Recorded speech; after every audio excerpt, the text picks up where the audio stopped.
Jesus está inserido aqui. Jesus está inserido aqui no Sermão do Monte. Ele fala sobre várias coisas aqui. Ele estava falando sobre ostentação, ele estava falando sobre esmolas, ele estava falando sobre juramentos, ele estava falando sobre amor aos inimigos, e agora ele chega aqui em oração. Ele começa a comparar como as pessoas que não são de Deus e que não têm um compromisso com Deus, como elas oram e como as pessoas deveriam orar. Então, quando ele fala aqui, ele fala também para você ir para o seu quarto, e ao mesmo tempo, em outros versículos, como nós já avaliamos, ele também fala, ele dá uma ideia de que você precisa insistir na oração, mas como questão de perseverança. Porque essas repetições que dizem aqui a palavra de Deus, são pessoas que naquela época, eles oravam para os seus deuses e tinham toda uma estrutura de repetição para que os seus deuses respondessem. E Jesus, ele fala aqui, o meu Deus não é como os outros deuses. E muitas vezes, às vezes, a gente confunde isso. A gente entra na perspectiva de nós vamos tomar uma ação para Deus responder. Mas a oração não é sobre você. A oração é quem ouve a oração. O centro da oração não é o seu comportamento em si, no ato de oração. Mas sim quem Deus é. Por quê? Porque Deus sabe quem você é, Deus sabe do que você precisa, Deus sabe se você merece ou não, porque na verdade ninguém de nós merecemos. Né? Nós falamos aqui sobre os tipos de oração, e nós vamos aprofundar nesses tipos de oração, sobre intercessão, confissão, clamor, adoração, petição, ação de graças, proteção. Nós vamos falar sobre esses tipos de oração também, com exemplos bíblicos de cada tipo de oração. Mas a teologia é muito vasta. Eu não estou aqui hoje para esgotar o assunto de oração. Não estou aqui, não tenho essa pretensão. E com certeza existem vários tipos de oração que estejam aqui. Isso aqui é apenas uma proposta e alguns dos tipos mais importantes que nós fazemos. A gente intercede, a gente confessa, a gente clama, a gente adora, a gente pede, a gente agradece, a gente clama por proteção, né, contra o mal. Então, esses são os principais. Podem existir outros? Podem, mas o meu foco não vai ser esses outros. Eu não estou aqui e nem tenho pretensão e nem sei, a ponto de querer esgotar esse tema aqui com vocês. Então, uma coisa muito interessante que eu terminei a aula passada, foi compartilhando aqui que Deus não é surdo, Deus não é incapaz e Deus não aceita ordens. E a gente precisa ter isso no nosso coração. A gente tem que ter muito cuidado com a oração, que muitas vezes nós vamos estar pedindo alguma coisa que não é a vontade de Deus para as nossas vidas. E existem muitas pessoas, nesse vasto mundo, que elas pedem coisas inaceitáveis. Coisas que vão contra a palavra de Deus. Existem pessoas que tratam Deus como se ele fosse uma entidade de um terreiro de macumba. Eu já citei um exemplo para vocês de uma mulher, isso é um fato real, de uma mulher que pediu a amiga para orar para ela, porque ela tinha um amante, então ela queria que esse amante terminasse com a esposa dele para poder ficar com ela. Então, que audácia é essa dela querer chegar perante ao Deus Todo-Poderoso para pedir uma coisa desse tipo? Então, de novo, não somos nós que vamos conseguir algo de Deus, mas é a própria grandeza dele. É a própria grandeza dele. A gente vai compartilhar esses tipos de oração, mas antes eu queria destrinchar aqui também a oração do Pai Nosso com vocês, versículo por versículo, e também eu não sou Martin Lloyd Jones, que vai pegar um versículo aqui e escrever um livro de cada versículo. Eu não tenho essa capacidade. Tá? Não tenho esse nível de revelação e nem esse nível de preparo. Então, meu nível vai ser um pouco superficial, mas vai dar para a gente entender alguma coisa, né? E eu pretendo, é claro, acabar a aula hoje, no horário. E terminar esse tema aqui de oração. Então, os discípulos, o interessante, gente, que é muito bom a gente entender, que quando a gente pega, por exemplo, o Sermão do Monte, também ele está em Lucas. E Lucas vê o Sermão do Monte de uma outra perspectiva. Você vê que o Espírito Santo usa os narradores e não é que a Bíblia ela entra em conflito. O Sermão do Monte diz nos historiadores que ele gastou mais ou menos, Jesus gastou mais ou menos 3 a 4 horas para fazer o Sermão do Monte. Mas Mateus, ele registra aqui um tempo que, se você for ler aqui, os capítulos que for ler, não vai dar meia hora. E as outras 2 horas e meia? Lucas também faz a mesma coisa. Ele registra um tempo aqui de alguns minutos. Então, é um apanhado. Tá? Então, por exemplo, a oração do Pai Nosso está um pouquinho diferente de Lucas. Não é que tem, não é que tem alguma coisa errada, de forma alguma. É que o Lucas ele enxergou de uma forma, e o Espírito Santo de Deus ordenou que ele escrevesse de uma forma, e Mateus, o Espírito Santo de Deus, ordenou que escrevesse de uma outra maneira. Tá? Então, nós estamos aqui no nosso texto base. Vocês estão aqui comigo? Vocês podem focar aí na Bíblia de vocês, né? Lá do versículo 9 ao versículo 15. Então, e Jesus, ele vai ensinar as pessoas que estão aqui, essa multidão toda do Sermão do Monte, a orar. E aí ele vai explicar como deve ser uma oração. Essa oração do Pai Nosso, ela deve ser repetida? Sim. É uma oração modelo. Mas quando você repetir, eu lembro da minha professora lá na escola, isso em 1987, 86, eu era colega de Lília, filha do pastor Geraldo, e ela falou assim com a gente, falou assim, gente, quando vocês orarem, quando vocês forem rezar, né, a fala dela, tudo que vocês falarem, pensem no que vocês estão falando. Ou seja, raciocinem o que vocês estão falando. Tragam para o seu coração, né, vou parafrasear ela, aprofundando um pouco mais, então traga para o seu coração aquilo que está saindo da sua boca. Né? Então não seja mecânico. Primeira questão, você não pode ser mecânico. Né? Você não pode ser mecânico. Igual, às vezes a pessoa está dirigindo, eu quando comecei a dirigir era assim, eu viajava tanto que eu estava num ponto da cidade, quando eu assustava nos meus pensamentos, eu estava em outro lugar. Aí eu me perguntava, nossa, será que eu passei algum sinal? Será que eu fiz alguma coisa errada? Então a gente não pode, na oração a gente não pode viajar, a gente tem que estar conectado. Se você está conversando com Deus, a gente já falou isso, a importância de conversar com Deus, você conversar com Deus é a atividade mais nobre que você possa fazer na sua vida. Que você está em contato com Deus Pai Todo-Poderoso. Não existe nada, absolutamente nada, e eu afirmo com certeza isso, de que nada que você possa fazer é tão importante quanto a oração. Então como é que você vai viajar na oração? Você não vai prestar atenção com quem que você está falando? Então Jesus ele começa a falar assim, então, portanto, vós orareis assim, Pai nosso que estais nos céus, santificado seja o vosso nome. Ou seja, Jesus ele já fala para você, olha com quem você está conversando. O Deus Pai Todo-Poderoso. E ele precisa de quê? De uma reverência. Santificado seja o vosso nome. Na nossa natureza caída, nós somos depravados por natureza. Se alguém de vocês aqui acha que é bom, eu tenho uma coisa para falar para você. O Espírito Santo ainda não fez a obra completa. Porque quanto mais você se aproxima da santidade e da beleza de Deus, você tem mais consciência ainda de que você é um pecador e um miserável pecador. Então nós temos uma depravação total. Nós somos maus. Não adianta você falar, eu sou crente desde que eu nasci. Não, você é mau.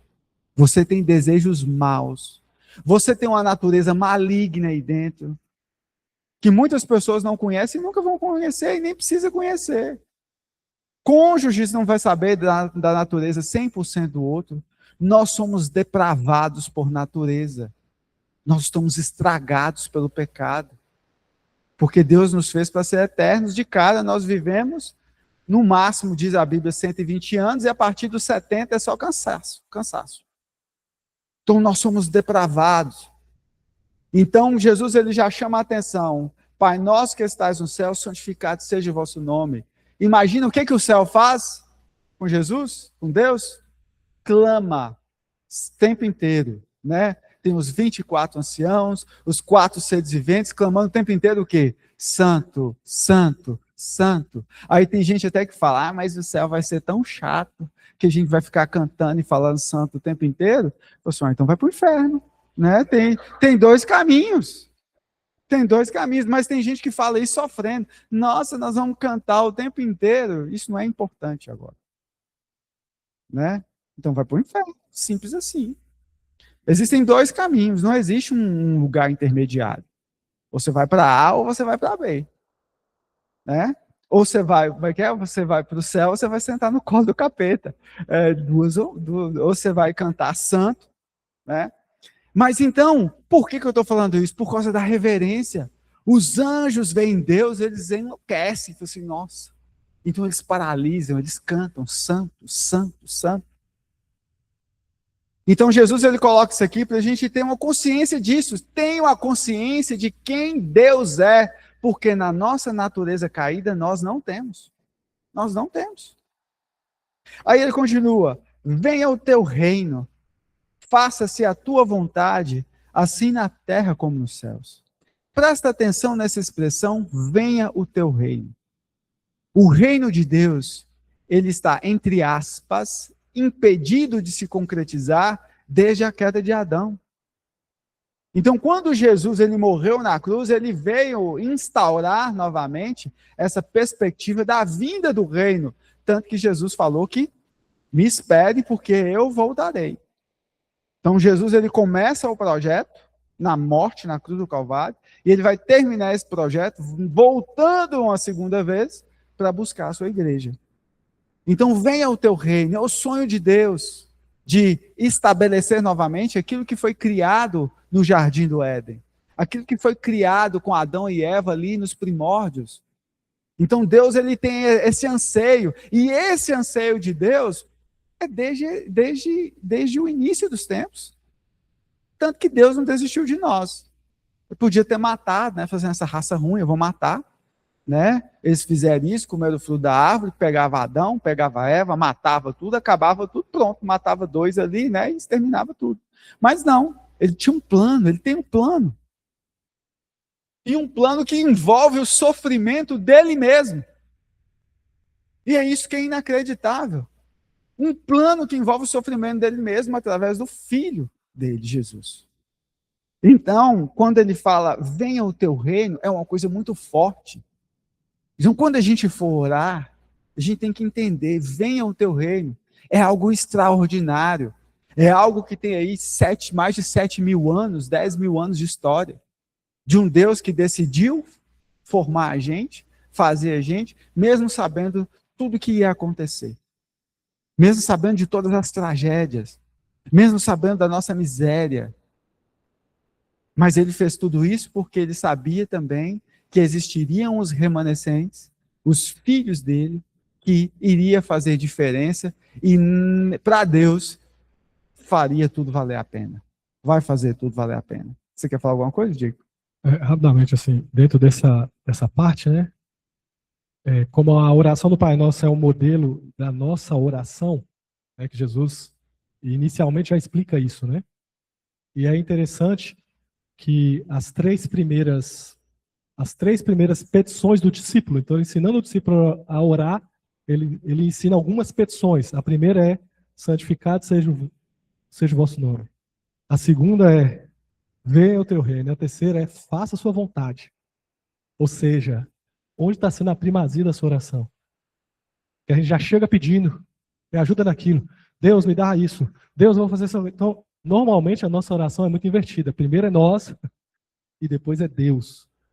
E, na verdade, a petição para nós é até pequena, né? Tipo, ele vai falar do pão de cada dia, vai falar de perdão para nós, e cara, você vai entrar a fundo nisso. Mas é importante a gente entender que a oração do discípulo de Jesus, em primeiro lugar, o foco é o reino de Deus. O foco é Deus na oração. né?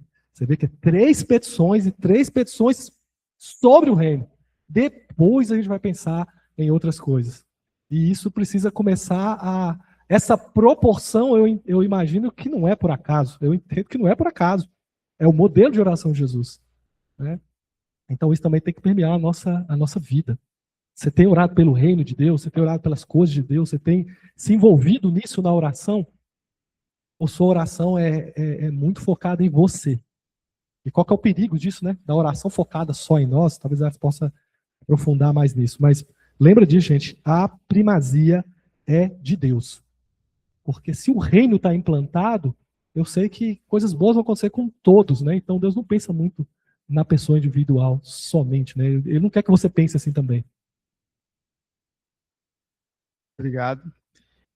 E a gente precisa ter a importância desse venha ao teu reino, da grandeza, da grandiosidade disso. E aí continua, faça-se a tua vontade, assim na terra como nos céus. Ou seja, a gente precisa ter a consciência. O que é a vontade de Deus? Igual eu falei no início. Será que nós estamos pedindo alguma coisa que não é vontade de Deus? Então, os nossos desejos, eles têm que estar alinhados com a palavra. E existem algumas coisas que nós vamos fazer que as petições elas vão ficar em último lugar, ou até mesmo desnecessárias, talvez. E eu vou provar para vocês nos meus últimos 5 minutos de aula. Então, quando a gente precisa ter a consciência disso, faça-se a tua vontade. Porque a vontade de Deus ela é perfeita e agradável. Assim na terra como nos céus. O versículo 11 diz, o pão nosso de cada dia, dá-nos hoje. Ou seja, gente, é Deus que provê tudo. Deus é que provém o nosso sustento. Eu compro as coisas com o meu salário, mas é Deus que te deu o emprego. Não pensa você que foi lá e que você foi o escolhido, que você é melhor, né? Os administradores, o Diego sabe muito bem disso, na sua vaga, na sua empresa, tem um lugar melhor do que você, ganhando menos que você, para fazer o que você faz. Sempre vai ter uma pessoa melhor do que você, ganhando menos do que você. Então, tudo que você tem, tudo que é Deus é que dá. Alguns com uma dificuldade maior, alguns vão sofrer mais, alguns vão sofrer menos, porque Deus sabe. São questões particulares de cada um. São questões particulares que Deus quer trabalhar. Nada que nós passamos nessa vida é sem propósito. Uma doença, uma situação, um aperto, tudo que acontece na nossa vida tem um propósito. E o propósito qual que é? Chegar ali na chegada, bem chegada, né? Terminar a nossa vida. Eu pensei que Ellen ia levar o microfone para a Andréia, mas você está com o microfone?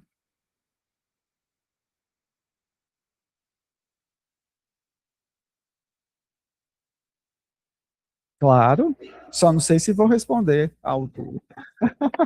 Aí vai ter que passar a bola para outro. A oração do Pai Nosso é um modelo de oração para nós, né? Geralmente, quando há um encontro de católicos com evangélicos, aí é feita essa oração do Pai Nosso, por ser considerado uma oração universal. O que difere a oração do Pai Nosso de uma reza? Acho que é exatamente isso que eu falei. Você pensar e você ter consciência do que você está fazendo. Quando você está, por exemplo, muitas pessoas fazem isso, né? Pega o terço, põe na mão e vai fazendo aquilo ali tudo. Não está nem pensando o que está fazendo, porque a preocupação é 10 por 1 ou 7 por 1, eu não sei. Então, é 7 Ave Marias, quantos que são? 10 para 1, então você vai fazendo aquilo ali, é muito automático. E aí entra nesse conceito de que você não está tendo a reverência que você deveria ter, no caso, né, você tá frente a frente com Deus e você está apenas repetindo para cumprir um protocolo proposto por religiosidade. Então, quando você está junto ali, alguns vão orar diferente que você, mas você não consegue controlar o que o outro está pensando. Então, preocupe-se com o que você está pensando, né? Eu estou conectado. Desde criança eu fazia isso. E aí eu tinha a mania de, por exemplo, em família, a gente sabe mais dos pecados em família do que dos pecados fora em família. Então, eu vi alguém fazendo oração, igual vou falar aqui, perdoar as nossas ofensas, assim como nós perdoamos, eu falo, como é que fulano tem coragem de falar isso, sendo que ela está brigada com a tia não sei quem, né? Eu era criança, eu já raciocinava sobre isso. Então, quando a gente orar a oração do Pai Nosso, esteja onde estivermos, dentro de um carro, dentro de uma roda de oração com as pessoas assim, que tem essa oração em comum, tenha reverência, procure ter a reverência para com Deus, como deve ser em toda oração. Alisson, você está em qual parte agora, Ney? Seja feita a tua vontade? Eu estou no Pão Nosso de cada dia. Já? Já. O Lu. Eu não sou o Lloyd Jones, né? O cara que escreveu esse livro aqui. Quer ver? Ele tem umas 5 páginas, e eu não sei por que eu te dei esse livro, porque agora você fica aumentando as coisas. Mas... Você não me deu de capa dura, viu? Eu tô vendo, ela ganhou de capa dura. Então imagine só, né? Tem um versículo, são 5 páginas, eu não sou o Lloyd Jones. Eu estou usando muito, tá uma benção. Mas só de uma coisa que eu acho interessante, de seja feita a vossa vontade, você tem que parar para pensar nisso. Seja feita a vossa vontade significa uma carta branca que você está dando para Deus para não fazer a sua vontade. Isso é uma coisa importante para a gente pensar, porque muitas vezes nós temos que sair desse modelo de oração centrada em nós mesmos. Ou seja, quando a gente fala seja feita a vossa vontade, você está abrindo mão de um sonho. Você acredita nisso, mano? Você está abrindo mão dos seus sonhos. Não quer dizer que Deus não vai cumprir, mas a vontade é dele. Você realmente quer isso? Então, eu acho que é um ponto importante para a gente pensar nesse modelo de oração, onde a primazia é de Deus, onde a vontade que tem que ser feita primeiro é dele, que agora, depois disso, ele vai começar a pedir, né, o pão nosso, e vão começar a falar sobre as nossas pessoas, que isso é muito válido. Mas antes disso, você tem que ter a consciência. Eu estou entregando para Deus tudo. Ou seja, inclusive, coisas que eu quero muito. Pode ser que a vontade não seja a vontade dele. Entendeu? Então, é uma oração perigosa, né? O Pão Nosso, essa Pai Nosso. Pode continuar, desculpa aí. Quando você falou, eu pensei muito quando a gente faz o projeto de vida, né? A gente coloca uma lista. Mas dessa lista de 10, 15 itens, talvez 2, 3 são cumpridos. Talvez só aquilo ali foi a vontade de Deus para as nossas vidas, né? Tem gente que não pode ter dinheiro, porque mexe em outras questões da vida dele. É porque Deus permite que fulano tenha muito dinheiro. O que vai acontecer? A soberba dele vai ficar aguçada, o orgulho dele vai ficar aguçado. Então tem coisa que Deus não vai te dar por causa da sua estrutura. Por causa da sua estrutura. Você não vai suportar, você não vai, né? Você tem um problema maior com aquilo, né? E que pode arruinar a sua vida. É justamente isso que eu ia falar. Muitas vezes a gente tem esse costume de achar que nós sabemos o que é o melhor para nós mesmos, e não, a gente não sabe. Às vezes você acha que aquele emprego que você quer é o melhor para você, e às vezes não é. E aí Deus te mostra outro caminho, ou abre outra porta, até mesmo outra janela que você não esperava. Então ele te mostra uma saída diferente. Ele pode fazer isso. Então, quando a gente pensa sobre esse assunto, sempre vem à nossa cabeça, nossa, mas eu queria tanto isso, mas será mesmo que você daria conta de sustentar esse emprego? Será mesmo que você conseguiria ter uma boa relação com a sua família, estando nesse emprego? Então, assim, muitas vezes a gente olha para esses benefícios com nossos olhos humanos, que nós somos humanos, e a gente pensa de uma maneira muito diferente. E não sabemos o que Deus tem, assim, para nós exatamente. Então, quando a gente faz essa oração, que foi o que o Diego falou, de oração perigosa, é justamente isso. Você está entregando todos os dias isso para Deus.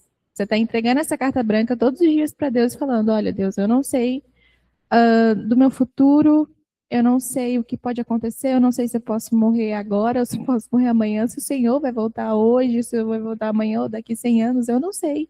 Então, eu entrego essa oração na mão do Senhor, entrego isso nas mãos do Senhor, para que o Senhor tome conta.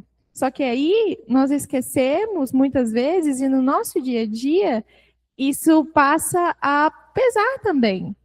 Então, você tem que centrar aquela oração no seu coração, na sua mente, e crer todos os dias, porque também não adianta de nada você falar da boca para fora e depois ficar, nossa, mas eu não conseguia isso, mas eu não consegui isso agora, eu queria isso agora. E às vezes não é para ser agora, às vezes você vai conquistar depois, às vezes você nunca vai conquistar, e Deus sabe as respostas disso. Você não precisa saber disso agora, até porque o paraíso, né, vem depois, gente. Então, de qualquer maneira, a gente vai sair ganhando.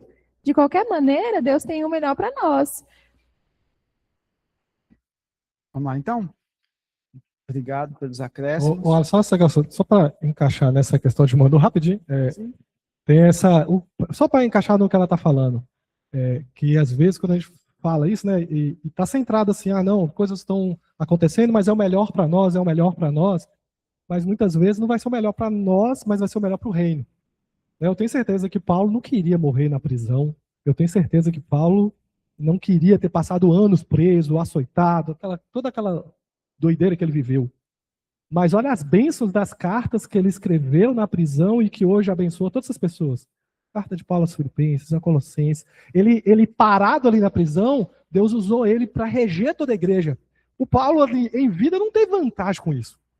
Quem tem vantagem fomos nós.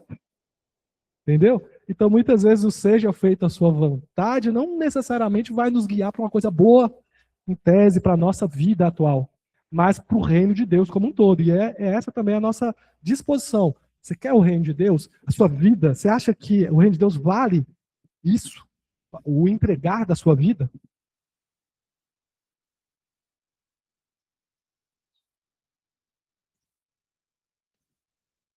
O que eu estou falando é o seguinte, gente, que é exatamente o que você pede, né? Quando você inicia a oração, venha a nós o vosso reino. Então, você está pedindo a Deus que seja feita. Aí, Jesus está pedindo a vontade de Deus na sua vida, né? E quando você fala, seja feita a vossa vontade, você está reconhecendo que você não é nada, você é nada, e que Deus é que é o superior, é soberano, é absoluto. Inclusive na sua vida, obviamente, né? Na vida de todo ser humano, mas nós temos que ter maturidade e sabedoria para reconhecer. E abrir mão, muitas vezes, dos nossos planos, dos nossos sonhos, para deixar a vontade de Deus acontecer, porque ela é boa, perfeita e agradável. Isso aí. Então vamos continuar aqui? Então, o pão nosso de cada dia dá-nos hoje. Ou seja, isso tem várias questões, né? A gente sabe que na palavra também está escrito que Jesus ele fala, não preocupeis com o dia de amanhã, né? Basta cada dia o seu mal.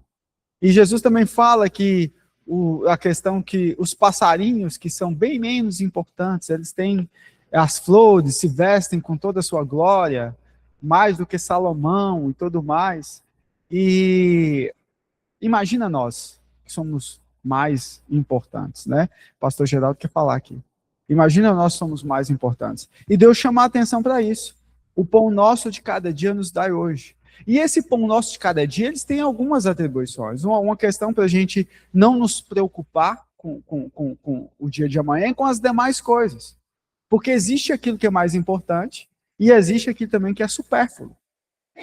Eu quero isso, eu quero aquilo. Existe o que é mais importante. A alimentação, o pão. O pão ele simboliza uma coisa muito grande, né? A alimentação, a sobrevivência do dia a dia. Lembrando que naquele dia, gente, naqueles dias eram dias muito difíceis. Aquele dia não tinha previdência privada, aqueles dias não tinham hospitais. Se uma pessoa pegasse infecção de ouvido, como é que ela ia tratar se não tinha antibiótico? Tinha muita gente que morria. Então eram dias muito difíceis, muito mais do que hoje. Então, Jesus ele quer ensinar isso. Se preocupe com o dia de hoje, se preocupe com aquilo que é mais importante. Em outras passagens, o que Deus fala também? Fala que as pessoas pedem mal, porque pedem para quê? Para gastar nos vossos deleites. E a gente tem que ter consciência disso. O que a gente pede que é para um deleite próprio e o que a gente pede que é realmente primazia. Pode falar, pastor. Quando o precursor da vinda de Jesus, João Batista, diz assim, é chegado o reino de Deus, raça de víbora, faz algo digno de arrependimento. E que na oração modelo de Jesus, que ele diz assim, venha a nós o teu reino e seja feita a tua vontade. Aí vem o contexto que diz, assim na terra como no céu. Qual é a vontade de Deus lá no céu? Que todos trabalhem em prol de glorificar e exaltar o nome de Deus. Tanto é que nós citamos aqui que os anjos dizem, trabalham o tempo todo, santo, santo, santo é o Senhor. Então, aqui na terra, a nossa vida tem que ser regido pelas leis do céu. Nós vivemos na terra, mas não somos da terra. Porque as leis do céu é que regem as nossas vidas. Nós não podemos fazer de acordo com a nossa vontade, o nosso querer. Não.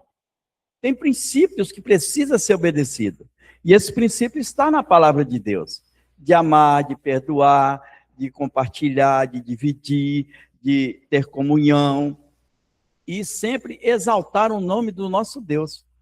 É muito importante que nós tenhamos disso, sabemos disso, que a palavra de Deus diz que a boca fala o que está no coração. Por isso, que lá em Mateus exorta, filho meu, sobre tudo o que deve guardar, guarda o teu coração, porque dele é que procede fonte de vida.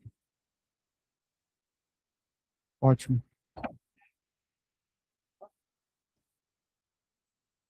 Sim. Então, você já terminou o pão nosso? Não, já. Tá bom. Não, gente, só queria incluir algumas coisas, que é muito profunda essa questão do pão nosso, porque, sei lá, a gente vai encaixar, tem uma profundidade enorme, porque implica muita coisa. Por exemplo, a questão da dependência diária, né? Que você está pedindo ali, todo dia você está pedindo o pão nosso de cada dia. Ele vai ter, a gente percebe ali o Senhor falando para não orar pelo... Assim, ele não ensina a gente a orar pelo supérfluo, né? Pelo acúmulo. Ele pede aquela porção do dia. Né? E muitas vezes nossa oração é muito focada em coisas grandes, em coisas, né, exageradas, em ter demais, em ser milionário, sei lá. Tem muita gente que pede, mas o Senhor ensina a gente a pedir aquela porção necessária.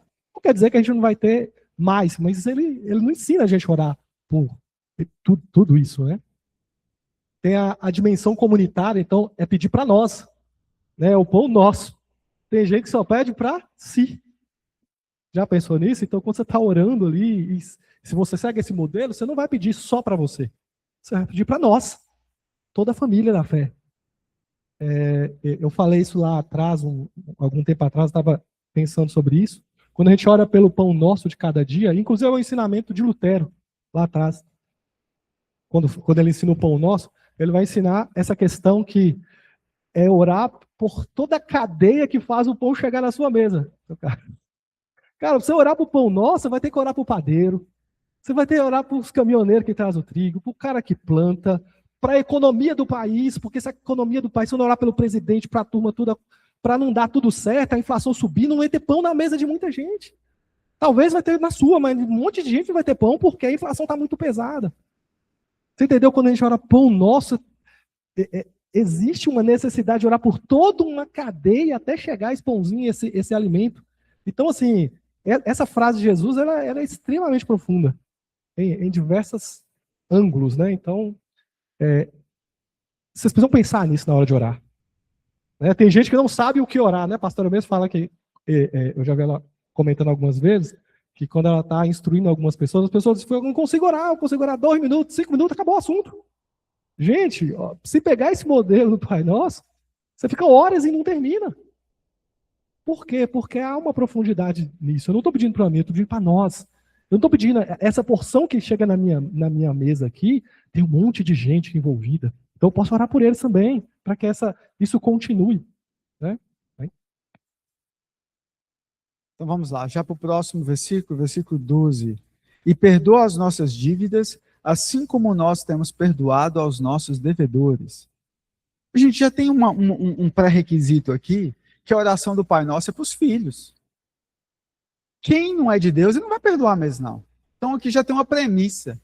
Jesus ele já insere aqui, já talvez dando uma alfinetada, talvez chamando a atenção, puxando a orelha, que começa com toda a oração, ela começa desenrolando, Deus, santificado seja o vosso nome, venha o teu reino, faça a tua vontade, e aí começa a ação já para o locutor, né? perdoa as nossas dívidas, assim como nós temos perdoado os nossos devedores.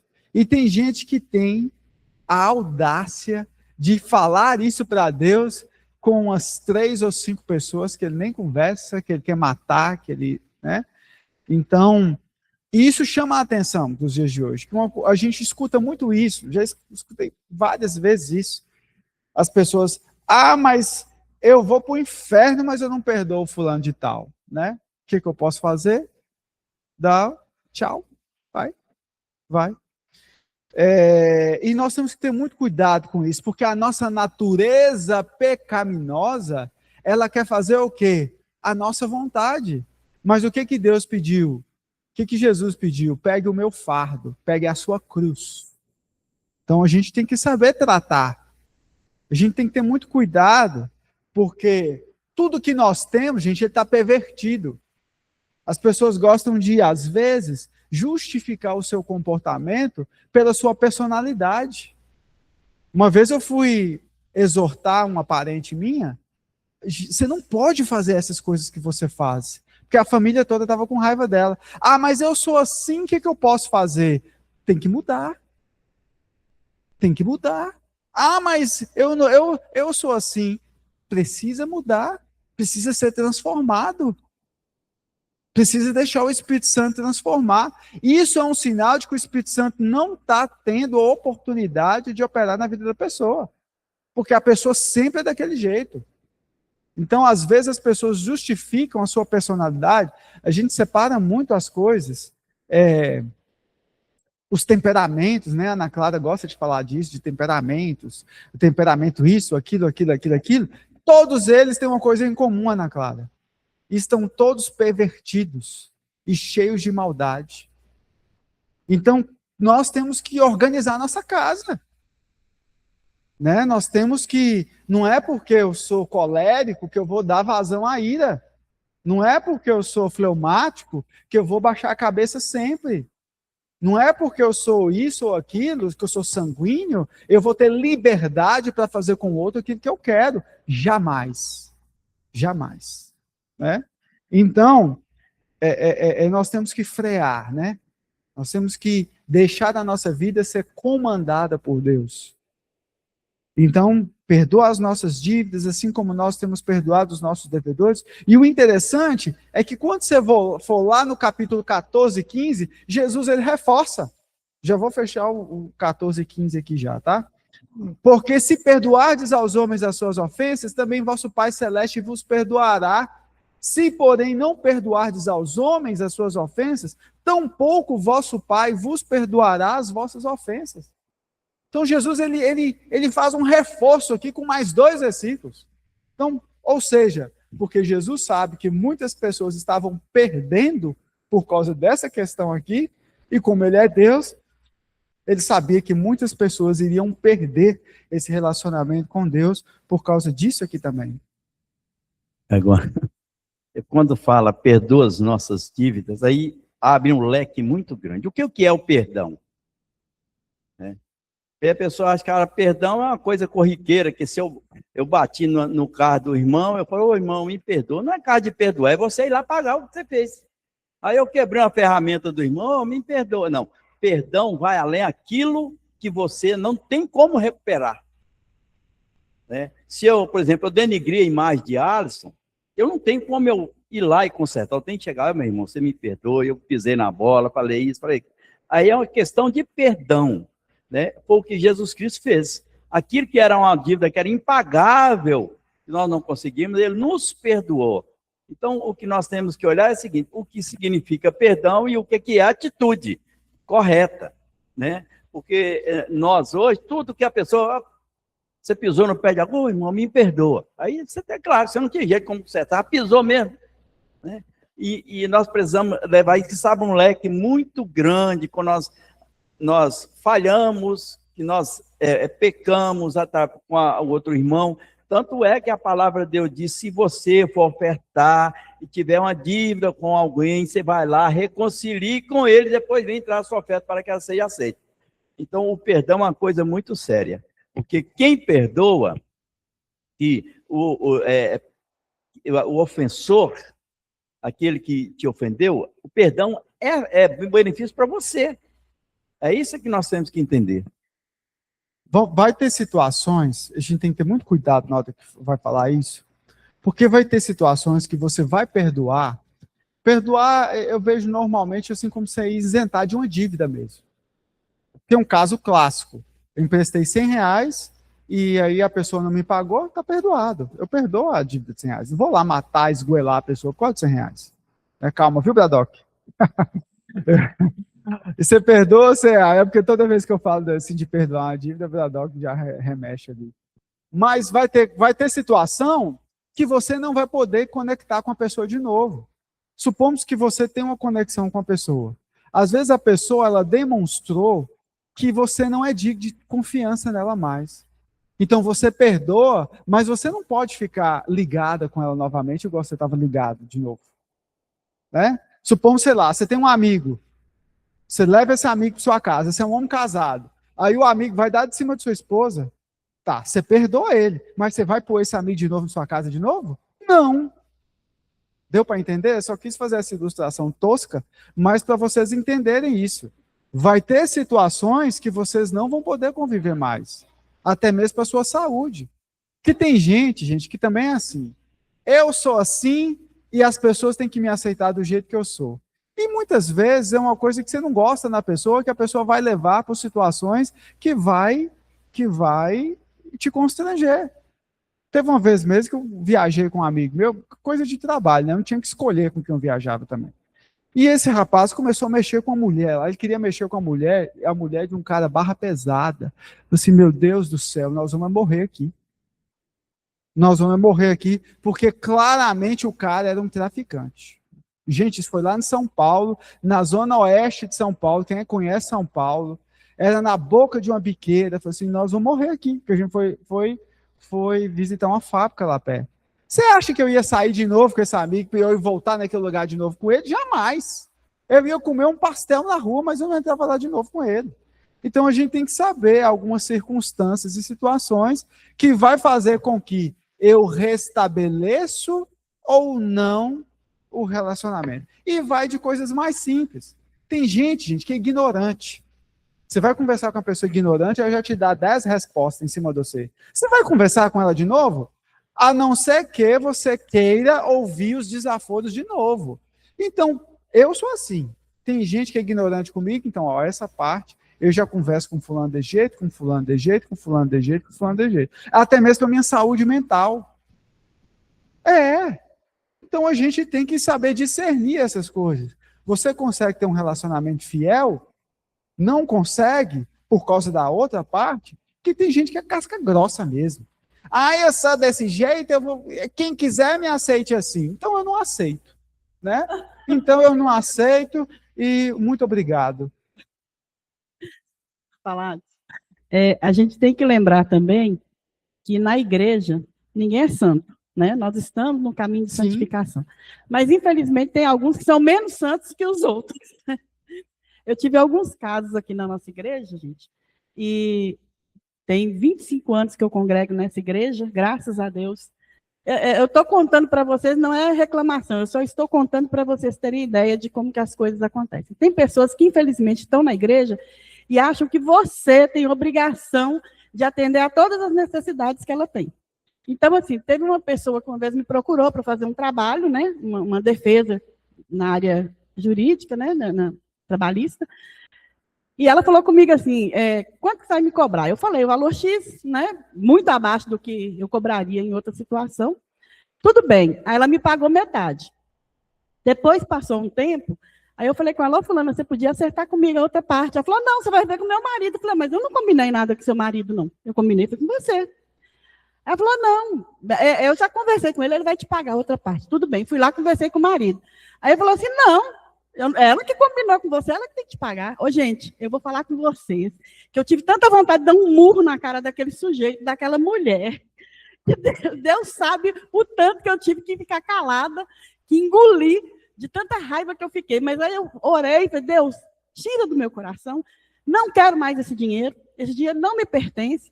e o senhor faz o que o senhor quiser com eles e me dá paz, me dá tranquilidade, porque senão eu vou sair da igreja, de tanta raiva que eu fiquei. Eu acho um absurdo, sabe?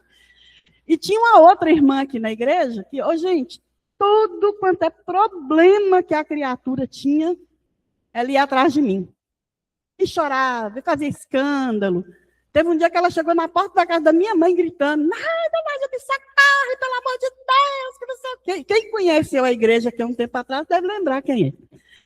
Aí ela... Gente, mas ela fez um escândalo na porta da casa da minha mãe. Por quê? Porque ela queria que eu resolvesse uma situação que eu não tinha condições de resolver. Ela tinha criado o problema, mas ela não queria assumir as circunstâncias. Eu falei, moça, eu sou advogada, eu não faço milagre, não. Ela ficou com raiva de mim e nunca mais me procurou. E eu estou feliz da vida por causa disso. Então, assim, a gente muitas vezes a gente tem que colocar o joelho no chão e pedir a Deus, Deus, tira essa pessoa da minha vida, porque eu orei desse jeito, gente. Eu falei, Deus, tira da minha vida. Eu vou brigar com essa pessoa, eu vou sair da igreja, ou ela vai sair da igreja por minha causa. Eu não quero isso. E eu orei, gente, sinceramente, ela saiu da igreja. Eu falei, Deus deu outro caminho para ela, né? Porque eu não suportava mais nem olhar para a cara da pessoa. Não pelo fato dela precisar de um auxílio, de uma ajuda, é porque ela abusava da minha boa vontade, entendeu? E tinha uma outra pessoa que dependia dela, e ela usava essa outra pessoa para me motivar a fazer as coisas, para tentar ajudar. Eu falei com ela, fulana, e você vai me pagar quando?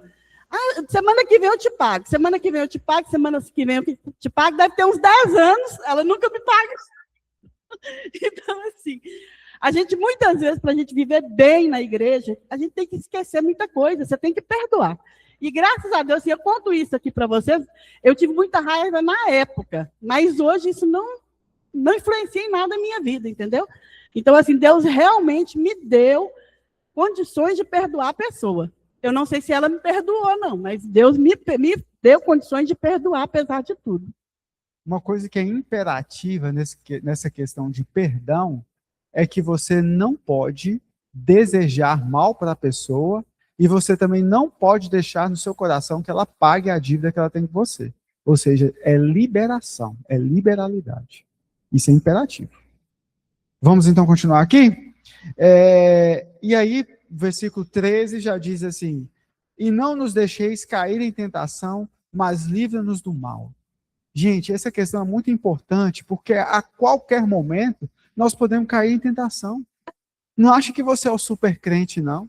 Às vezes você está ali e de repente você passa um sinal vermelho, você está no trânsito, de repente uma pessoa enche o seu saco no trânsito, pensa num lugar que acontece coisa no trânsito, uma pessoa te xinga, você vai xingar ela de volta, né? Então a gente tem que pedir muito Deus sabedoria nas circunstâncias que nós somos envolvidos.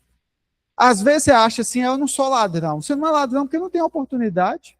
Às vezes o banco erra lá, põe 1 milhão na sua conta errado, você fica caladinho, o banco pôs, eu não mandei pôr, né? Então, às vezes, é aquele negócio, aquele falar, né? A oportunidade que faz o ladrão. Às vezes acontece alguma coisa com você e você não tem a dignidade de agir como Deus gostaria que você agisse. Né? Então a gente tem que ter muito cuidado. Grandes homens, muito mais santos do que nós, caíram. A gente viu recentemente um dos maiores escritores do mundo, Philip Yancey. Ele falando que tinha 8 anos que ele estava em adultério, que ele estava com um amante. Um dos maiores escritores, o que não invalida a obra dele. Aí tem gente que fala assim, eu não vou comprar mais livro de Philip Yancey. O que serve para nós, o pecado dele, gente, é entre ele e Deus, não é você no meio, não. Né? O pecado de Philip Yancey é eu, Philip Yancey e Deus, não. É Philip Yancey e Deus. Do seu pecado, cuida você. O que nos chama a atenção é que se alguém já teve a oportunidade de ler um livro desse homem, gente, é espetacular. É extraordinário. Eu não estou falando de um escritorzinho de esquina, não. Eu estou falando de uma das maiores mentes que já teve na humanidade. É uma coisa espetacular. Se ele, que é ele, caiu, imagine você. Imagine você. Né? Então a gente tem que ter muito cuidado quando a gente chama essa atenção da tentação. Eu sou um homem fiel à minha esposa. Até aparecer uma misa aí que não vai te agarrar não sei na onde. Mas foi ela que me agarrou. Não. Até a oportunidade chegar, gente. E a gente tem que ter muito cuidado. Gente, põe uma coisa na cabeça de vocês.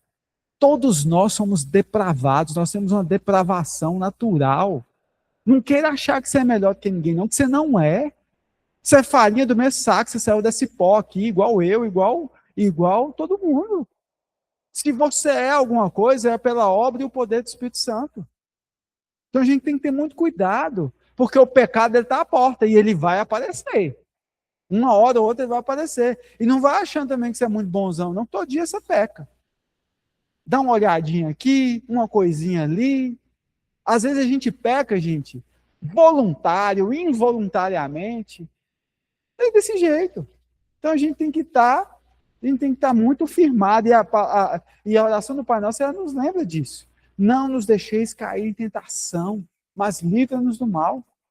Porque somos capazes de fazer as coisas mais terríveis. Somos capazes de matar.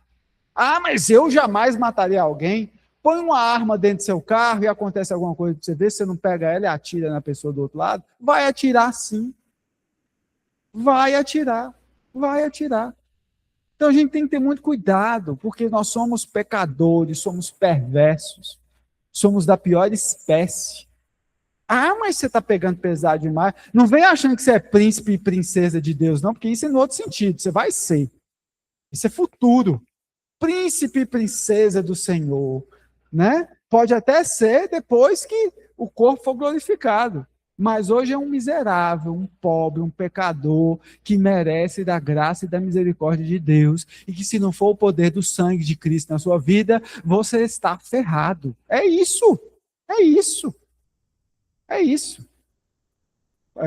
Pastor primeiro, depois Bradó. A palavra de Deus diz: aquele que está de pé, cuidado para que não caia.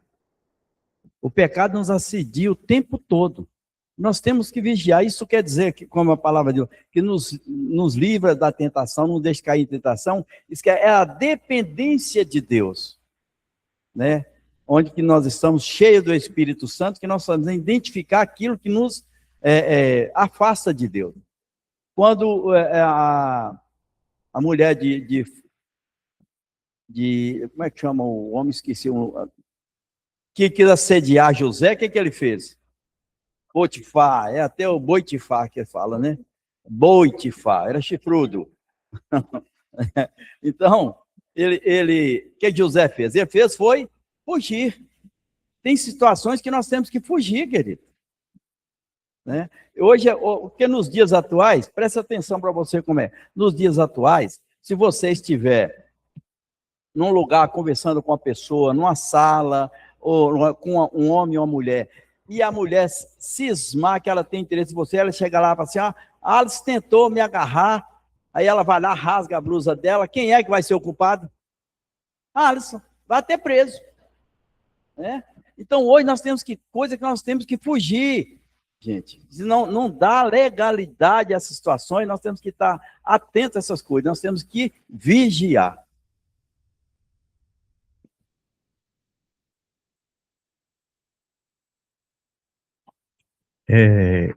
Essa situação que você falou aí, Alice, desse escritor que cometeu esse pecado aí, uma coisa que a gente nota que Deus é tão justo que não adianta a gente pensar que a gente é mais santo do que os outros e a gente cometer alguma coisa, Deus não vai passar pano para ninguém, não.